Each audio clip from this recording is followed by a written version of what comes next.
Welcome back to The Takeout. There is no American city for which the events in Venezuela and their possible implications for that country, as well as Cuba, resonate more than in Miami. The city is home to the largest concentration of Venezuelan immigrants in America, and the Cuban diaspora first called Miami home, and much of it still does.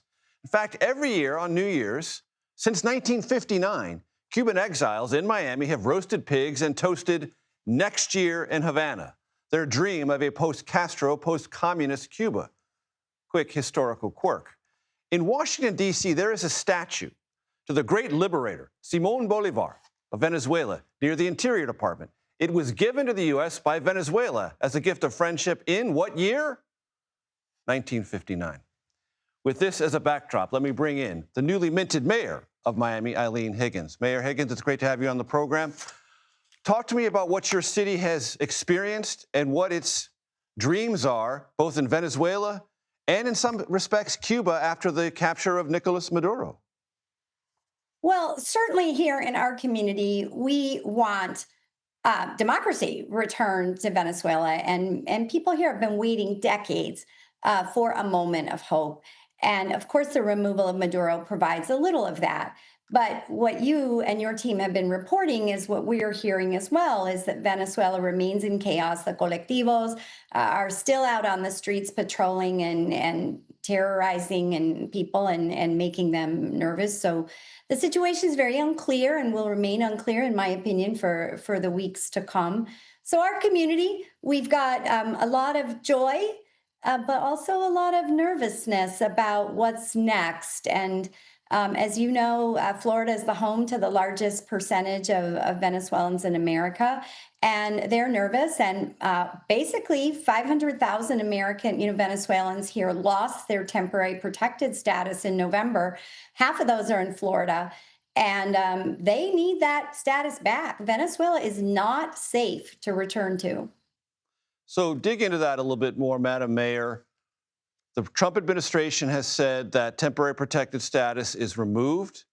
Recently, the Secretary of Homeland Security, Kristi Noem, has said, well, Venezuelans can apply for asylum.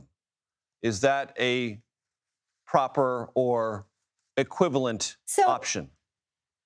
The asylum process is a permanent process. It's also very complicated. It takes a long time, requires a whole new set of paperwork, a whole new set of lawyers, and extremely costly.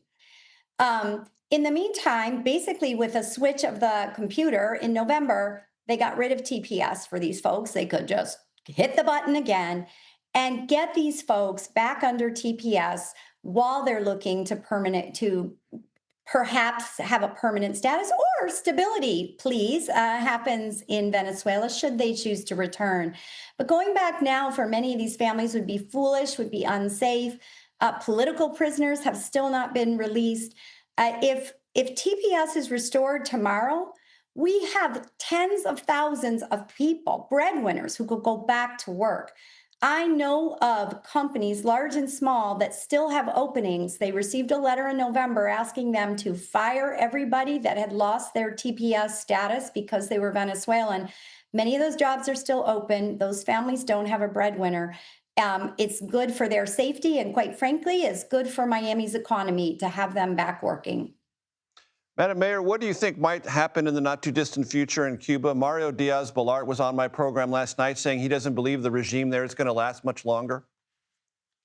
Well, certainly that is our hope. Cuba is just in a terrible state of affairs. Electricity is random, if at all. Healthcare is bad. Groceries are in short supply. And of course, nobody has any freedom. So our community every day, we think about the day when we will have a free Cuba, where so many of our residents still have family members, can return to, feel safe in, and quite frankly, let's get them a flourishing economy as well. I certainly hope the Cuban regime, those folks there, figure out that the time for a prosperous and free Cuba is long past, and they should start down that road now.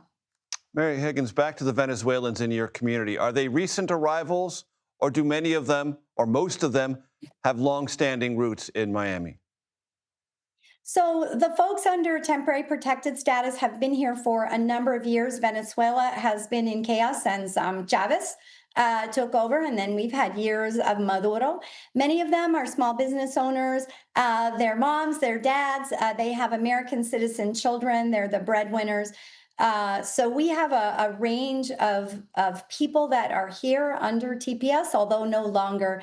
And so for me, that is my plea to President Trump, is to restore TPS now. Let's get these folks feeling safe, feeling secure while we are watching what is going on in Venezuela. When Venezuela is safe to return to, they can choose to return. But for now, it's not safe. You've seen the reporting. You wouldn't want to be moving back there today, and I wouldn't either, certainly not with a family full of children. Mayor of Miami, Eileen Higgins. Madam Mayor, thank you very much. I appreciate it. Thank you.